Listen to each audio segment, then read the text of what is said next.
In today's video, I'm going to teach you how to add a new member in Pipedrive. By the end of this walkthrough, you'll know exactly how to invite someone to your account so they can start collaborating with your team right away.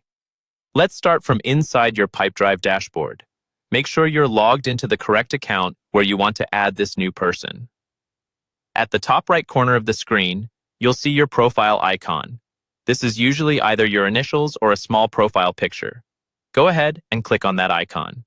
When you click it, a menu will drop down with several options related to your account and settings. From this menu, look for the option called Manage Users. This is the section where you control who has access to your Pipedrive workspace, along with their roles and permissions. Click on Manage Users to open that page.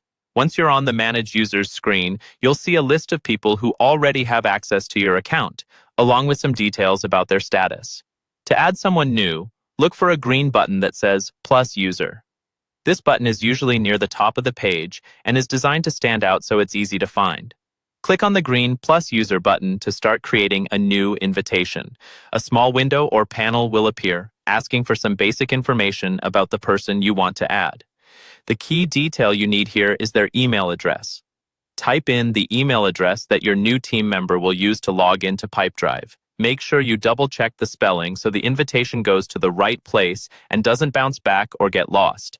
After you've entered the email address and confirmed it looks correct, you're ready to send the invitation. In the same window, you'll see a button labeled Invite User. Click on Invite User to finalize the process. Pipedrive will now send an email invitation to that address with instructions for joining your account. From there, the person you invited just needs to open the email, accept the invitation, and follow the prompts to set up their login.